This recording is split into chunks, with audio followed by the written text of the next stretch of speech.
ಕರ್ನಾಟಕ ಜನಾಂದೋಲನ ಸಂಘಟನೆ ರಾಜ್ಯಾಧ್ಯಕ್ಷರು. ಇಲ್ಲ ಬೆಳ್ತೂರು ಕಲ್ಲಂಗಡಿ ಹುಟ್ಟು ಬೆಳೆದಂಥವ್ರು ನಾವು. ಇವತ್ತು ಈ ವಿಚಾರ ನಾವೇನು ಪತ್ರಿಕೋದ್ಯಮ ಮಾಧ್ಯಮದಲ್ಲಿ ಕರೆದು ನಾವು ಈ ಫುಟ್ಪಾತ್ ವಿಚಾರ ಮಾಡ್ತಾ ಇದ್ದೀರಿ. ಇವತ್ತು ನಮ್ಗೆ ಈ ಫುಟ್ಪಾತ್ ತೆರವುಗೊಳಿಸಿದಾಗ ನಮ್ಗೆ ಇಲ್ಲಿ ಊಟಗಳು ಫುಟ್ಪಾತ್ ಮೇಲೆ 50 ದಿನ ಕೂಲಿ ಕಾರ್ಮಿಕರಿಗೆ 50 ರೂಪಾಯಿಗೆ 60 ರೂಪಾಯಿಗೆ ಊಟ ಸಿಗ್ತಾ ಇತ್ತು. ಇವತ್ತು ದೊಡ್ಡ ದೊಡ್ಡ ಹೋಟ್ಲುಗಳಲ್ಲಿ 100 ರೂಪಾಯಿ 150 ರೂಪಾಯಿ ಊಟ ತಗೊತಾ ಇದ್ದಾರೆ. ಇದಕ್ಕೆ ಜವಾಬ್ದಾರಿ ಯಾರು? ಬಡ ಕಾರ್ಮಿಕರು 150 ರೂಪಾಯಿ ಕೊಟ್ಟು ಊಟ ಮಾಡೋದಕ್ಕಾಗುತ್ತಾ? ಈಗ ಹಣ್ಣು ತರಕಾರಿಗಳು ಈ ಮಾಲ್ಗಳಲ್ಲಿ ಬ್ಲಿಂಕೆಟ್ಗಳು ತಗೊಬೇಕು.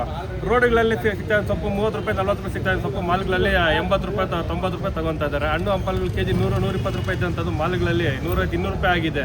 ಯಾಕೆ ಕಾರಣ ಅಂದರೆ ಫುಟ್ಪಾತ್ಗಳಲ್ಲಿ ಅಂಗಡಿಗಳಿಲ್ಲ, ಮಾಲ್ಗಳಲ್ಲಿ ಇರೋದ್ರಿಂದ ಈ ಹೆಚ್ಚು ಮಾಡ್ತಾ ಇದ್ದಾರೆ. ಇದನ್ನ ನಾವು ನೇರವಾಗಿ ನಮ್ಮ ಕರ್ನಾಟಕ ಸಂಘಟನೆ ಖಂಡಿಸ್ತಾ ಇದ್ದೇವೆ. ನೀವು ಏನು ಇವತ್ತಿನ ದಿನ ಫುಟ್ಪಾತ್ ತೆರವುಗೊಳಿಸ್ತಾ ಇದ್ದೀರಾ, ಅವ್ರು ಯಾರು ಶ್ರೀಮಂತರಲ್ಲ ಸ್ವಾಮಿ, ಅವರೆಲ್ಲ ದಿನನಿತ್ಯ ಕೂಲಿ ಕೆಲಸ ಮಾಡೋವಂಥವ್ರು. ಈ ಹಣ್ಣು ಹಂಪಲು ತರಕಾರಿಗಳು ಮಾರೋವಂಥವ್ರಿಗೆ ಡೈಲಿ ಏನು ಲಕ್ಷಾಂತರ ರೂಪಾಯಿ ಸಂಪಾದನೆ ಇರೋಲ್ಲ. ಅವರು 100-200 ಜಾಸ್ತಿ ಅಂದರೆ 500 ರೂಪಾಯಿ ಸಂಪಾದನೆ ಮಾಡ್ತಾರೆ. ಅದನ್ನು ನಂಬ್ಕೊಂಡು ಅವ್ರ ಮಕ್ಕಳನ್ನ ವಿದ್ಯಾಭ್ಯಾಸ ಮಾಡಿಸೋವಂಥದ್ದು, ಇಲ್ಲ ವಯಸ್ಸಾದ ತಂದೆ ತಾಯಿಗಳನ್ನ ಸಾಕೋವಂಥದ್ದು, ಕೆಲವರು ಗಂಡಂದಿರಲ್ಲ ಅಂಥವರು ಮನೆ ಸಂಸಾರ ಬಾಡಿಗೆ ಕಟ್ಕೊಂಡು ಜೀವನ ಕಟ್ಕೊಳೋದೇ ಬೆಂಗಳೂರಲ್ಲಿ ತುಂಬ ಕಷ್ಟ ಇದೆ. ಅದರಲ್ಲಿ ನೀವು ಈ ಥರ ಏಕಾಏಕಿ ಬಂದ್ಬಿಟ್ಟು ನೀವು ತೆರವುಗೊಳಿಸಿದಾಗ ಅವ್ರು ಏನು ಮಾಡ್ತಾರೆ? ನೀವು ಅದಕ್ಕೆ ಪರ್ಯಾಯ ವ್ಯವಸ್ಥೆ ನೀವು ತೆರವುಗೊಳಿಸಿದ್ದು ತಪ್ಪು ಅಂತ ನಾವು ಹೇಳ್ತಾ ಇಲ್ಲ. ನೀವು ತೆರವುಗೊಳಿಸಿರೋಂಥ ವಿಚಾರ ಅದು ಸರಿಯಾಗೇ ಇದೆ. ಆದರೆ ಅದ್ರ ಜೊತೆಗೆ ನೀವು ಅದ್ರ ಪರ್ಯಾಯ ವ್ಯವಸ್ಥೆ ಎಲ್ಲರೂ ಈ ಭಾಗದಲ್ಲಿ ಸುಮಾರು ಸರ್ಕಾರಿ ಜಾಗಗಳಿದ್ದಾವೆ.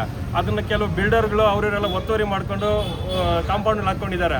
ಅಂಥ ಜಾಗಗಳನ್ನ ಈ ಸರ್ಕಾರಿ ಅಧಿಕಾರಿಗಳು BBMP ಅಧಿಕಾರಿಗಳಿಗೆ ಮತ್ತು ಈ ತಹಸೀಲ್ದಾರ್ ಅವ್ರಿಗೆ, ಕಂದಾಯ ಇಲಾಖೆ ಅವ್ರಿಗೆ ಎಲ್ಲೆಲ್ಲಿ ಸರ್ಕಾರಿ ಜಾಗಗಳಿದೆ ಅನ್ನೋದು ಅವ್ರಿಗೆ ಕ್ಲೀನಾಗಿ ಗೊತ್ತಿದೆ. ಆದರೆ ಅವರು ಕಣ್ಣು ಮುಚ್ಕೊಂಡು ಕೂತ್ಕೊಂಡಿದ್ದಾರೆ. ಅವರು ಏನೇ ಗದಾಪ್ರಹ ಮಾಡಿದ್ರು ಬಡವ್ರ ಮೇಲೆ ಮಾಡ್ತಾರೆ. ಆ ಜಾಗನ ತೆರವುಗೊಳಿಸಿ ಅಲ್ಲಿ ಅವ್ರು ಅಂಗಡಿ ಹಾಕ್ಕೊಟ್ರೆ ಅವರು ಆರಾಮಾಗಿ ಅವ್ರ ಅಂಗಡಿ ನಡ್ಸ್ಕೊತಾರೆ. ಅವರು ಇಲ್ಲಿ ಫುಟ್ಪಾತಲ್ಲಿ ಇವರೇನು ಮನೆ ಕಟ್ಕೊತಾ ಇಲ್ಲ, ಇವರೇನು ಇರೋದಕ್ಕೆ ಜಾಗ ಏನು ಬೇರೆ ಅವ್ರಿಗೆ ಯಾರು ಮಾರ್ತಾ ಇಲ್ಲ. ದಿನ ಬೆಳಿಗ್ಗೆ ಮಾಡ್ತಾರೆ, ಸಂಜೆ ಹೋಗ್ತಾರೆ. ಅದು ಸರ್ಕಾರಕ್ಕೆ ತೊಂದರೆ ಆಗ್ತಾ ಇದೆ, ಆಕ್ಸಿಡೆಂಟ್ ಆಗುತ್ತೆ, ಅದು ಇದು ಅಂದ್ಬಿಟ್ಟು ಸರ್ಕಾರ ಏನು ನೆಪ ಹೇಳ್ತಾ ಇದೆ. ಆ ನೆಪನ ನಾವು ಏನು ಹೇಳ್ತಾ ಇದ್ದೀರಿ ಅಂದರೆ, ನೀವು ಪರ್ಯಾಯವಾಗಿ ಸರ್ಕಾರಿ ಜಾಗಗಳನ್ನ ಗುರುತಿಸಿ, ಈಗ ಇಲ್ಲೇ ಮುಂದ್ಗಡೆ ಸರ್ಕಾರಿ ಕಾಲೇಜ್ ಇದೆ, ಕಾಲೇಜ್ ಮುಂದೆ ಸರ್ಕಾರಿ ಸಂಬಂಧಪಟ್ಟಂಥ ಜಾಗಗಳನ್ನ ಬೇರೊಬ್ರು ಬಿಲ್ಡ್ರು ಒತ್ತುವರಿ ಮಾಡ್ಕೊಂಡಿದ್ದಾರೆ. 5 ವರ್ಷ 6 ವರ್ಷದಿಂದ ನಾವು ಕೇಸ್ಗಳು ಹಾಕೊಂಡು ಕೇಸ್ಗಳು ನಡೆಸ್ತಾ ಇದ್ದೀರಿ. ಅದನ್ನು ಯಾವ ಅಧಿಕಾರಿಗಳು ಕೇರೆ ಅನ್ನಲ್ಲ, ಅದಕ್ಕೆ ಸಂಬಂಧಪಟ್ಟ ಸಚಿವರು ಏನೋ ಅದಕ್ಕೆ ತಲೆ ಕೆಡಿಸ್ಕೊಳಲ್ಲ. ಸರ್ಕಾರದ ಮಟ್ಟದಲ್ಲಿ ಗಮನಕ್ಕೆ ತಂದರೂ ಅವ್ರೇನು ತಲೆ ಕೆಡಿಸ್ಕೊಳಲ್ಲ. ಯಾಕಂದರೆ ಅವರೆಲ್ಲ ಶ್ರೀಮಂತರು. ಅವ್ರನ್ನ ಎದುರಾಕೊಂಡ್ರೆ ಇವ್ರಿಗೇನೋ ಸಮಸ್ಯೆ ಆಗುತ್ತೆ, ಸರ್ಕಾರ ಬಿದ್ದೋಗುತ್ತೆ ಅನ್ನೋ ಒಂದು ಭಯ ಇರ್ತೈತೆ. ಆದರೆ ಸಮಯ ನಿಮಗೆ ಶ್ರೀಮಂತರು ಯಾರು ನಿಮಗೆ ಓಟ್ ಹಾಕಿ ನಿಮಗೆ ರಾಜ್ಯಸಭೆಗೆ ವಿಧಾನಸಭೆಗೆ ನಿಮ್ಗೆ ಕಳಿಸಿಲ್ಲ. ನಿಮಗೆ ಕಳಿಸೋಂಥವ್ರು ಈ ಕೂಲಿ ಕಾರ್ಮಿಕರೇ. ಇವರೇ ನಿಮ್ಮನ್ನ ಸರ್ಕಾರ ಇವ್ರನ್ನ ಓಟ್ ಹಾಕಿ ಇವರೇ ನಿಮ್ಮನ್ನ ಸರ್ಕಾರಕ್ಕೆ ಕಳಿಸಿದ್ದು. ಆದರೆ ಅವ್ರು ಕಳಿಸೋಂಥವ್ರು ನೀವೇನು ಮಾಡ್ತಾರೆ? ಅವ್ರನ್ನ ಒಕ್ಕಲೆಬ್ಬಿಸ್ತಾ ಇದ್ದೀರಾ. ನೀವು ಒಕ್ಕಲೆಬ್ಬಿಸಿ ಅವ್ರನ್ನೆಲ್ಲ ಬೀದಿ ಪಾಲು ಮಾಡೋಂಥ ಕೆಲಸ ನೀವು ಸರ್ಕಾರ ಮಾಡ್ತಾ ಇದ್ದೀರಾ. ಇದು ಮುಂದಿನ ದಿನಗಳಲ್ಲಿ ನಿಮಗೆ ಅಪಾಯ ಕಟ್ಟಿಟ್ಟ ಬುತ್ತಿ. 2022ರಲ್ಲಿ ನಿಮ್ಮ ಸರ್ಕಾರ ಬರುತ್ತೋ ಬರಲ್ಲೋ ಅದು ನಮ್ಗೆ ಗೊತ್ತಿಲ್ಲ. ಆದ್ದರಿಂದ ನೀವು ಏನೇ ಮಾಡೋದಕ್ಕೆ ಮುಂಚೆ ಒಂದು ಪರ್ಯಾಯ ವ್ಯವಸ್ಥೆ ಮಾಡಿಕೊಡಿ. ಈಗಾಗಿರೋಂಥ ಅನಾಹುತ, ಈಗಾಗಿರೋಂಥ ನಷ್ಟಗಳು ಅವ್ರಿಗೆ. ಈಗ ಎಷ್ಟೋ ಜನ ಗಾಡಿಗಳು ಕಿತ್ಕೊಂಡು ಹೋಗ್ಬಿಟ್ಟಿದ್ದಾರೆ, ಗಾಡಿಗಳು ತಳ್ಳಿದ್ದಾರೆ, ಪೆಟ್ಟಿ ಅಂಗಡಿಗಳನ್ನ JCB ಮುಖಾಂತರ ಅದನ್ನ ತಳ್ಳಿದ್ದಾರೆ. ಅದನ್ನು ನಾವು ನೇರವಾಗಿ ಖಂಡಿಸ್ತೀರಿ. ಇಲ್ಲೇನು ಈ ಭಾಗದಲ್ಲಿ ಬೀದಿ ಪರವಾಗಿ ನಮ್ಮ ಕರ್ನಾಟಕ ಜನಾಂದೋಲನ ಸಂಘಟನೆ ಸದಾ ಅವ್ರ ಪರವಾಗಿ ಇರುತ್ತೆ ಅಂತೇಳಿ ನಾವು ಹೇಳ್ತೀವಿ. ಮುಂದಿನ ದಿನಗಳಲ್ಲಿ ಬೀದಿ ವ್ಯಾಪಾರಿಗಳಿಗೆ ಹೇಗೆ ಕೊಡಿಸ್ಬೇಕು, ಜಾಗ ಕೊಡಿಸ್ಬೇಕು ಅಂದ್ಕೊಂಡಿದ್ದೀರಾ ನಿಮ್ಮ ಸಂಘಟನೆ ಕಡೆಯಿಂದ? ಹೌದು, ಅವ್ರಿಗೆ ಎಲ್ಲರೂ ಪರ್ಯಾಯವಾಗಿ ನಾವು ತಾತ್ಕಾಲಿಕವಾಗಿ ಇಲ್ಲ ಪರ್ಮನೆಂಟ್ ಆಗಿ ಅವ್ರಿಗೆಲ್ಲ ಸರ್ಕಾರಿ ಜಾಗನ ಗುರುತಿಸಿ ಆ ಜಾಗದಲ್ಲಿ ಅವ್ರಿಗೆ ಕೊಟ್ಟು ಒಳ್ಳೆ ಪರ್ಮನೆಂಟ್ ಆಗಿ ಅವ್ರಿಗೆ ಒಂದು ಕೊಡಬೇಕು ಅಂತ ಅವ್ರು ನಿರ್ಧಾರ ಮಾಡ್ಕೊಂಡಿದ್ದೀವಿ. ಈ ಬೀದಿ ವ್ಯಾಪಾರಿಗಳೆಲ್ಲ ಸ್ಥಳೀಯರೇನಾ ಇಲ್ಲಾಂದ್ರೆ ಹಿಂದಿಯವರ?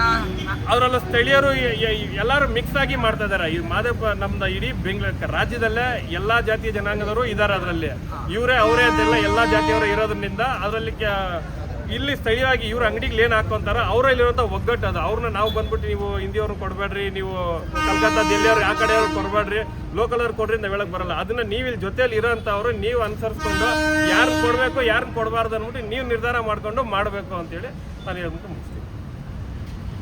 ಜೈ ಭೀಮ್. ನನ್ನ ಹೆಸರು ಮಂಜುನಾಥ್ ಅಂದ್ಬಿಟ್ಟು KGS ಹಮ್ಮಿಕೊಂಡಿರೋದು ಇದು ಸಂಘಟನೆ. ಇವತ್ತಿನ ದಿವಸ ಏನಾಗಿದೆ ಅಂದರೆ ಬೀದಿ ವ್ಯಾಪಾರಿಗಳನ್ನೆಲ್ಲ ರದ್ದು ಮಾಡಿದ್ದಾರೆ. ಏಕಾಏಕಿ ಬಂದು ರದ್ದು ಮಾಡಿಬಿಟ್ರೆ ಅವ್ರ ಊಟ ಏನು ಮಾಡಬೇಕು, ಏನಾಗಬೇಕು, ಹೆಂಗಿರಬೇಕು ಅವ್ರಿಗೆ ಅಟ್ಲೀಸ್ಟ್ ಅವ್ರಿಗೆ ಒಂದು ವಾರಕ್ಕೆ ಮುಂಚೆ ಕೊಟ್ಟು ಇದೆಲ್ಲ ಮಾಡಿದರೆ ಅವ್ರಿಗೂ ಸ್ವಲ್ಪ ಸಹಾಯ ಆಗುತ್ತೆ. ಸರಿ ತೆಗಿಸಿದ್ದಾರೆ, ಆದರೆ ಎಲ್ಲರೂ ಒಂದು ಜಾಗ ಅಂತ ಮಾಡಿಕೊಡ್ಬೇಕಲ್ವಾ? ಯಾಕೆ ಮಾಡ್ತಾಯಿಲ್ಲ? ಬಿಲ್ಡರ್ಗಳು ಕೊಡ್ತೀರಾ, ಎಲ್ಲ ದೊಡ್ಡ ಆಫೀಸರ್ಗಳಿಗೆಲ್ಲ ಕೊಡ್ತೀರಾ. ಅಂಥವ್ರಿಗೆಲ್ಲ ಕೊಟ್ಟಾಗ ನೀವು ಇದೆಲ್ಲ ಈ ಚಿಕ್ಕ ಕೆಲಸ ಚಿಕ್ಕ ಬಡವರನ್ನೇ ನಿಮ್ಗೆ ಗಂಟು ಕಾಣಿಸೋದು, ದೊಡ್ಡವ್ರು ಕಾಣಿಸಲ್ವಾ? ಎಷ್ಟೋ ಜನರು ಅಕ್ವರಿ ಮಾಡ್ಕೊಂಡಿದ್ದಾರೆ ಜಾಗಗಳು. ಅದನ್ನೇನು ಮಾಡ್ತಾಯಿದ್ದೀರಾ?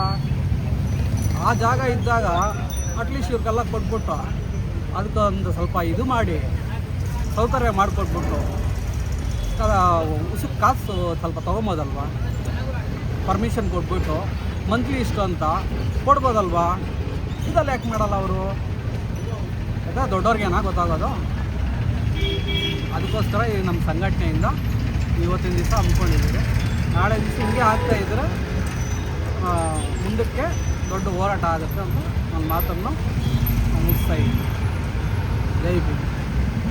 ಜೈ ಭೀಮ್. ನಾವು ಕರ್ನಾಟಕ ಜನಾಂದೋಲನ ಸಂಘಟನೆಯಿಂದ ನಾವು ಈಗ ಬೀದಿ ಬದಿ ವ್ಯಾಪಾರಿಗಳನ್ನ ತೆರವುಗೊಳಿಸಿರೋದು ನಮಗೆ ತುಂಬ ಇದಾಗಿದೆ. ಯಾಕಂದರೆ ಅವರು ದಿನನಿತ್ಯ ವ್ಯಾಪಾರ ಮಾಡೋರು. ಈಗ ಅವ್ರನ್ನ ಆ ಥರ ಮಾಡೋದ್ರಿಂದ ಅವ್ರ ಮನೆಗೆ ತುಂಬ ತೊಂದರೆ ಆಗ್ತಾಯಿದೆ. ಕೆಲವರು ತಂದೆ ತಾಯಿ ವಯಸ್ಸಾಗಿರೋರು ಇರ್ತಾರೆ, ಅವ್ರ ಜೀವನ ಯಾರು ನೋಡೋರಿರಲ್ಲ. ಅವರು ವ್ಯಾಪಾರನೇ ಮಾಡಿಕೊಂಡು ಅವ್ರ ಜೀವನ ನಡೆಸ್ಕೊಂಡು ಹೋಗಬೇಕು.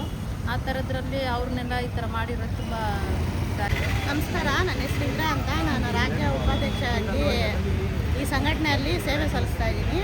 ಇದು ವಿಷಯ ಏನು ಅಂದರೆ, ಇಲ್ಲಿ ಬೀದಿ ವ್ಯಾಪಾರಿಗಳನ್ನ ಇದ್ದಕ್ಕಿದ್ದಂಗೆ ಎಸ್ತಾ ಇರೋ ವಿಷಯವಾಗಿ ನಾವು ಮಾತಾಡ್ತಾ ಇರೋದು. ಯಾಕಂದರೆ ಬಡಬಗರು ಸಾಲ ಮಾಡಿ ಒಂದು ತಳ್ಳೋ ಬಂಡಿ ತಗೋಬೇಕಂದ್ರೂ ಅವ್ರು ಸಾಲ ಮಾಡಿ ತೊಗೊಂಡಿರ್ತಾರೆ. ಯಾರು ಏನು ಶ್ರೀಮಂತರೇನಿಲ್ಲ ಇಲ್ಲಿ.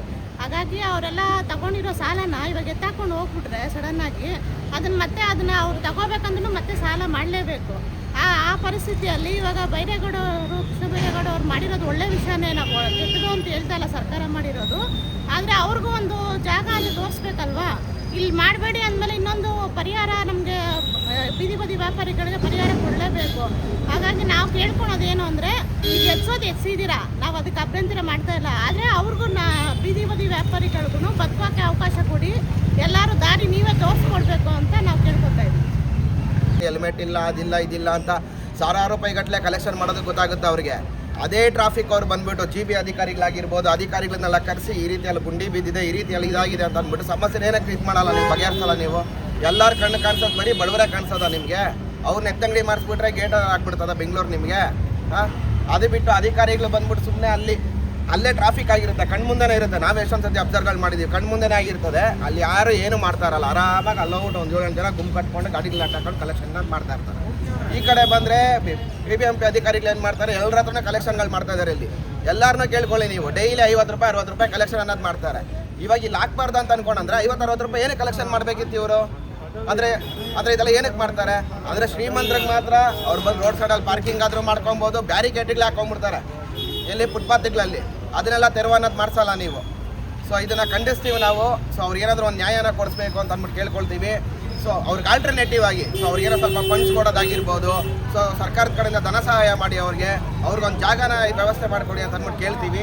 ಇಲ್ಲವಾದಲ್ಲಿ ನಮ್ಮ ಸಂಘಟನೆ ಕಡೆಯಿಂದ ಉಗ್ರವಾದ ಹೋರಾಟವನ್ನು ಹಮ್ಮಿಕೊಳ್ತೀವಿ ಅಂತೇಳಿ ಈ ಮುಖಾಂತರ ಸರ್ಕಾರಕ್ಕೆ ಎಚ್ಚರಿಕೆಯನ್ನು ಕೊಡ್ತಾ ಇದ್ದೀವಿ ನಾವು. ಜೈ ಭೀಮ್. ನಮಸ್ಕಾರ, ನನ್ನ ಹೆಸರು ನಾನು ಬೆಂಗಳೂರು ಜಿಲ್ಲಾಧ್ಯಕ್ಷ.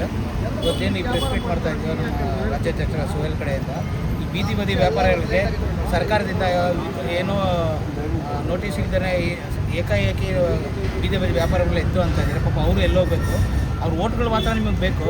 ಕೂಲಿ ನಾಲಿ ಮಾಡ್ತಾರವರು, ಅದನ್ನೇ ನಂಬ್ಕೊಂಡು ಮಕ್ಕಳು ಓದಿಸ್ತಾರೆ, ಬಾಡಿಗೆ ಕಟ್ಟಬೇಕವರು. ಬಡ್ಡಿ ತೊಗೊಂಬಂದವರು ಯಾವುದು ತಿಂಗಳಿಗಾಗ್ಬೋದು, ಡೈಲಿ ಕಲೆಕ್ಷನ್ ಆಗೋದು ಬಡ್ಡಿ ಕಟ್ಬಿಟ್ಟು ಅವರು ವ್ಯಾಪಾರ ಮಾಡ್ತಾ ಇರ್ತಾರೆ. ಆ ಥರ ನೀವು ಏಕಾಗಿ ಮಾಡ್ತಿರಲ್ಲ. ಬಿಲ್ಡರ್ ಅಸೋಸಿಯೇಷನ್ ಆಗಲಿ, ಇಲ್ಲ ಬಿಲ್ಡರ್ ಕಡೆಯವರು ಎಷ್ಟೋ ಜನ ಉದ್ಯೋಗ ಮಾಡಿದ್ದಾರೆ, ಏನೋ ಸರ್ಕಾರಿ ಜಾಗಗಳು. ಅದನ್ನು ಗುರುತಿಸಿ ನೀವು ಗುರುತಿಸ್ಬಿಟ್ಟು ಬೀದಿ ಬೀದಿ ವ್ಯಾಪಾರಿಗಳಿಗೆ ಏನು ಅವ್ರು ಕಷ್ಟಪಡ್ತಾಯಿರೋ ಪಾಪ ಅವ್ರಿಗೊಂದು ಶೆಡ್ ಥರ ವ್ಯಾಪಾರಕ್ಕೆ ಒಂದು ಅನುಕೂಲ ಮಾಡಿಕೊಡ್ಬೇಕಂತ ಈ ಸರ್ಕಾರಕ್ಕೆ ನಾನು ಹೇಳ್ತಾ ಇದ್ದೀನಿ. ಇದೇ ರೀತಿಯಲ್ಲಿ ಏನಾದರೂ ಮುಂದೆ ಆದರೆ ನಮ್ಮ ಕನ್ಮಂಗಲ ಗ್ರಾಮದಲ್ಲಿ ಇದೇ ಥರ ಬೀದಿ ಬದಿ ವ್ಯಾಪಾರಿಗಳಿದ್ದಾರೆ, ಅವರು ತುಂಬ ಕಷ್ಟಪಡ್ತಾ ಇದ್ದಾರೆ. ಎಲ್ಲ ಬೀದಿ ಬದಿ ವ್ಯಾಪಾರಿಗಳಿಗೂ ನಾವು ನಮ್ಮ ಸಂಘಟನೆ ಕಡೆಯಿಂದ ನಾವು ಸಪೋರ್ಟ್ ಆಗಿರ್ತೀವಿ. ಇದೇ ರೀತಿಯಲ್ಲಿ ಮುಂದುವರೆದೇ ಮುಂದೆ ದೊಡ್ಡ ಹೋರಾಟ ಮಾಡಬೇಕಂತ ನಮ್ಮ ಸಂಘಟನೆಯಿಂದ ನಾವು ನಿರ್ಧಾರ ಮಾಡಿದ್ದೀವಿ. ಜೈ ಭೀಮ್. ಎಲ್ರಿಗೂ ನಮಸ್ಕಾರ. ಇವತ್ತಿನ ದಿನ ಕರ್ನಾಟಕ ಜನಾಂದೋಲನ ಸಂಘಟನೆ ಕಡೆಯಿಂದ ನಾವು ಬೀದಿ ಬದಿ ವ್ಯಾಪಾರದಲ್ಲಿ ವ್ಯಾಪಾರ ಮಾಡ್ತಾರೆ ಅವ್ರ ಪರವಾಗಿ ನಾವು ಹೋರಾಟಗಳು ಮಾಡ್ತಾಯಿದ್ದೀರಿ. ಏನಂದರೆ ಯಾವ ವಿಚಾರದಲ್ಲಂದರೆ, ತಾವು ಎಲ್ಲರೂ ಫುಟ್ಪಾತ್ ಮೇಲೆ ಎಲ್ಲ ಅವರು ವ್ಯಾಪಾರ ಮಾಡುವಾಗ ಸುಮಾರು ಜನ BBMPಯಿಂದ ಬರ್ತಾರೆ, ಅವ್ರು ತೆಗೆಸ್ತಾರೆ. ಆ ಥರ ಮಾಡುವಾಗ ನೀವೇ ಒಂದು ತೀರ್ಮಾನ ಕೊಟ್ಟಿದ್ರಿ, ಏನಂದರೆ ನಾವು ಲೈಸೆನ್ಸ್ಗಳು ಕೊಡ್ತೀರಿ, ಎಲ್ಲ ಬೀದಿ ಬದಿ ವ್ಯಾಪಾರದವ್ರು ಲೈಸೆನ್ಸ್ಗಳು ಕೊಡ್ತೀರಿ, ನೀವು ಆರಾಮಾಗಿ ವ್ಯಾಪಾರ ಮಾಡ್ಬೋದು ಅಂತ ಕೊಟ್ಟು ಮತ್ತೆ ನೀವು ಬಂದು ನೀವು ಸಡನ್ನಾಗಿ ಅವ್ರು ಸಾಲ ಮಾಡಿಕೊಂಡು ಎಲ್ಲ ಅವರು ವ್ಯಾಪಾರ ಮಾಡುವಾಗ ನೀವು ನೋಟಿಸು ಕೊಡ್ತೀರಾ, ಬಂದು ಅವ್ರಿಗೆ ಎಬ್ಬರಿಸ್ಬಿಟ್ಟು ಇನ್ನು ಅವ್ರದ್ದು ಎಲ್ಲ ಗಾಡಿಗಳು ಅವ್ರದ್ದು ಎಲ್ಲ ಹಣ್ಣು ಪದಾರ್ಥ ಎಲ್ಲ ಎತ್ಕೊಂಡು ಹೋಗ್ಬಿಟ್ರೆ ಅವ್ರಿಗೆ ಎಲ್ಲೋ ಹೋಗಿ ಅವರು ಇನ್ನೇನು ಮಾಡಬೇಕು ಅವರು. ಅದಕ್ಕೆ ನಾವು ಒಂದು ಮನವಿನ ಏನು ಮಾಡ್ತೀವಿ ನಮ್ಮ ಸರ್ಕಾರಕ್ಕೆ, ಮುಖ್ಯಮಂತ್ರಿ ಡಿ ಕೆ ಶಿವಕುಮಾರ್ ಸಾಹೇಬರಿಗೆ, ತಾವು ಇದಕ್ಕೆಲ್ಲ ಗಮನ ಹರಿಸಿ ಈ ಫುಟ್ಪಾತ್ ಮೇಲೆ ಇರೋರು ವ್ಯಾಪಾರ ಮಾಡ್ತಾರೆ ಅವ್ರಿಗೆಲ್ಲ ಗಮನ ಹರಿಸಿ ನೀವು ಒಂದು ಡಿಸಿಷನ್ ತೊಗೊಂಡು ಇವ್ರಿಗೆಲ್ಲ ನಾವು ಜಾಗ ತೋರಿಸಿ ಇವ್ರಿಗೆ ಒಂದು ಸೌಲಭ್ಯ ಮಾಡಿಕೊಟ್ರೆ ತುಂಬ ಅನುಕೂಲ ಆಗುತ್ತೆ ಅಂದ್ಬಿಟ್ಟು ನಾನು ಈ ಮಾತು ಹೇಳೋಕ್ಕೆ ಇಷ್ಟಪಡ್ತೀನಿ. ಜೈ ಭೀಮ್, ನಮಸ್ಕಾರ. ವ್ಯಾಪಾರ ಮಾಡಬೇಡಿ, ನಿಮ್ಮ ಇದರಲ್ಲಿ ನೀವು ಹಿರಿಯ ಫುಟ್ಪಾತ್ ಮೇಲೆ ಜಾಗ ಬಿಟ್ಕೊಡಿ ಅಂದರೆ ಬಿಟ್ಕೊಡೋಣ, ಅದಕ್ಕೂ ನಾವು ನಿಜನೇ. ಅದಕ್ಕೆ ಅಂತ ಬಿಟ್ಟು ವ್ಯಾಪಾರಕ್ಕೆ ಅಂದ್ಬಿಟ್ಟು ಸ್ವಲ್ಪ ಜಾಗನೂ ಬಿಟ್ಕೊಡ್ಬೇಕಲ್ವಾ. ಅದು ಬಿಟ್ಬಿಟ್ಟು ನೀವು ಫುಟ್ಪಾತ್ ಮೇಲೆ ನಡೆಯೋರಿಗೆ ಬಿಟ್ಕೊಡಿ ಅಂದರೆ ಎಲ್ಲಿಂದ ಆಗುತ್ತೆ, ನಾವೆಲ್ಲಿ ಹೋಗಬೇಕು? ಇವಾಗಿರೋ ಇದರಲ್ಲಿ 10,000 ರೂಪಾಯಿ ಬಾಡಿಗೆ ಕಟ್ಟಬೇಕು, ಎಲ್ಲೋಗ್ಬೇಕು? ನಾವೆಲ್ಲಿ ಜೀವನ ಮಾಡೋದು? ನಾವು ಜೀವನ ಮಾಡೋಕ್ಕೆ ಕಷ್ಟ ಇದೆ. ಬೀದಿ ವ್ಯಾಪಾರ ಮಾಡೋದಕ್ಕೂ ಸ್ವಲ್ಪ ಬಿಟ್ಕೊಡ್ಬೇಕು ನೀವು ಜಾಗ. ಅದು ಬಿಟ್ಬಿಟ್ಟು ಏಕಾಏಕಿ ಬಂದು ಇಲ್ಲ ಒಂದು ನೋಟಿಸ್ ಕೊಡಲಿಲ್ಲ, ಒಂದು ಜೋನ್ ಇದು ಮಾಡಲಿಲ್ಲ, ಏನು ಮಾಡಿದಿರ ಏಕಾಏಕಿ ಬಂದು ಎತ್ತರಿ ಅಂದರೆ ಅವ್ರು ಎಲ್ಲೋಗ್ಬೇಕು? ಬಡವರು ಭಕ್ತರು. ಈ ರಾಜಕೀಯ ಬಂದಮೇಲೆ ಈ ಥರ ಇಷ್ಟು ಕಂಡೀಷನ್ ಮಾಡಿದ್ರೆ ಹೆಂಗೆ? ಅದು ಆಗಲ್ಲ. ಬೀದಿ ವ್ಯಾಪಾರ ಮಾಡೋರ್ಗೂ ಜಾಗ ಬಿಟ್ಕೊಡ್ಬೇಕು. ಫುಟ್ಪಾತ್ ಮೇಲೆ ಇಷ್ಟು ಜಾಗ ಬಿಟ್ಕೊಟ್ಟು ಇಷ್ಟು ಜಾಗದಲ್ಲಿ ನೀವು ವ್ಯಾಪಾರ ಮಾಡಿ ಅಂತೇಳಿ ಮಾಡೋಣ. ಅದು ಬಿಟ್ಬಿಟ್ಟು ನೀವು ಏಕಾಏಕಿ ಎತ್ತರಿ ಅಂದರೆ ಎತ್ತಕ್ಕಾಗಲ್ಲ. ನಾವೆಲ್ಲೋಗ್ಬೇಕು? ನಾವೆಲ್ಲಿ ಬಾಡಿಗೆ ಕಟ್ಟಬೇಕು? ನಾವು ಜೀವನ ಹೆಂಗೆ ಮಾಡೋದು ಸರ್? ಆಗಲ್ಲ. ನಮಗೆ ಜೀವನ ಮಾಡೋದಕ್ಕೆ ಅನುಕೂಲ ಮಾಡಿಕೊಡಿ. ನಮಗೆ ಫುಟ್ಪಾತ್ ಮೇಲೆ ಅಂಗಡಿಗಳಿಡೋದಕ್ಕೆ ಅನುಕೂಲ ಮಾಡಿಕೊಡಿ. ಇಲ್ಲ ಇಂಥ ಜಾಗದಲ್ಲಿ ಇಟ್ಕೊಳ್ಳಿ ಅನ್ನಿ, ಪರವಾಗಿಲ್ಲ, ನಾವು ಅಂಥ ಜಾಗದಲ್ಲಿ ಇಟ್ಕೊತೀರಿ. ಅದು ಬಿಟ್ಬಿಟ್ಟು ಏಕಾಏಕಿ ಎತ್ತರಿ ಅಂದರೆ ನಾವು ಎತ್ತಕ್ಕೆ ಎಲ್ಲೋಗ್ಬೇಕು? ನಾವು ಎಲ್ಲಿ ಹೋಗೋಕ್ಕಾಗಲ್ಲ. ಇಲ್ಲೇ ಹುಟ್ಟಿ ಇಲ್ಲೇ ಬೆಳೆದಿರೋರು ನಾವು. ಬೇರೆ ಕಡೆ ಹೋಗಿ ಜೀವನ ಮಾಡಿ ಅಂದರೆ ಆಗಲ್ಲ ನಮ್ಮ ಕೈಯಲ್ಲಿ ಮಾಡೋದಕ್ಕೆ. ಜೈ ಭೀಮ್, ಜೈ ಕರ್ನಾಟಕ. ತುಂಬ ವಂಚನೆ ನೀವು ಮಾಡ್ತಾ ಇದ್ದೀರೋ ಇಲ್ಲ ಸರ್ಕಾರ ಮಾಡ್ತಾ ಇದೆಯೋ ಗೊತ್ತಿಲ್ಲ. ಇದು ಏನಿದೆಯೋ ಫಸ್ಟ್ ಅವ್ರ ಬಡವ್ರಿಗೆ ಏನಿದೆಯೋ ಬಡವ್ರಿಗೆ ಅಂದ್ಬಿಟ್ಟು ಜಾಗ ಇದೆ, ಆ ಜಾಗನ ಕೊಡ್ರಿ ಅವ್ರಿಗೆ. ಅವ್ರ ಪಾಡ ಅವ್ರು ಜೀವನ ಮಾಡ್ತಾರೆ, ಅದರಲ್ಲೇನೂ ಇಲ್ಲ.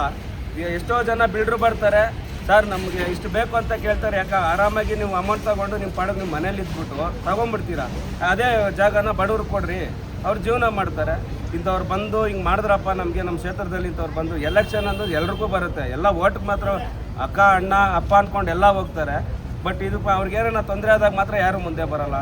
ನಾನು ದಯವಿಟ್ಟು ಕೇಳ್ತಾ ಇದ್ದೀನಿ, ನಮ್ಮ ಅಧಿಕಾರಿಗಳಿಗೆ ಒಂದೇ ಮಾತು ಕೇಳ್ತಾ ಇರೋದು, ಅವ್ರಿಗೇನಿದೆಯೋ ಸೌಲಭ್ಯ ಕೊಟ್ಟು ಅವ್ರನ್ನ ಫಸ್ಟು ಇದು ಮಾಡಿರಿ. ನಮ್ಮ ಬಡವ್ರಿಗೆ ಏನಿದೆಯೋ ಮಾಡಿರಿ. ಎಲ್ಲ ಕಡೆನೂ ಇದೇ ಆಗ್ತಾಯಿದೆ. ನಮ್ಮ ಸಿಗಳ್ಳಿಯಿಂದ ಕನ್ಮಂಗ್ಲಿಂದ ಪ್ರತಿಯೊಂದು ಕಡೆಯೂ ಫುಟ್ಪಾತ್ಗೆ ತೊಂದರೆ ಆಗ್ತಾಯಿದೆ, ಬಡವ್ರಿಗೆ ತೊಂದರೆ ಆಗ್ತಾಯಿದೆ. ಇದನ್ನು ದಂಡಿಸ್ಬೇಕು ಅಂತ ನಮ್ಮ ಸಂಘಟನೆಯವರು ಇದೇ ಥರ ಮುಂದುವರೆದ್ರೆ ನಮ್ಮ ಸಂಘಟನೆ ಎಲ್ಲ ನಿಂತು ಬೆಂಬಲಾಗಿ ನಿಂತ್ಕೊಂಡು ಬಡವ್ರಿಗೋಸ್ಕರ ನಾವು ಇರೋದು. ಇದನ್ನು ತುಂಬ ಮೇಲ್ಮಟ್ಟಕ್ಕೆ ತಗೊಂಡೋಗ್ಬೇಕು ಅಂತ ಇದು ಮಾಡ್ತಾಯಿದ್ದೀವಿ.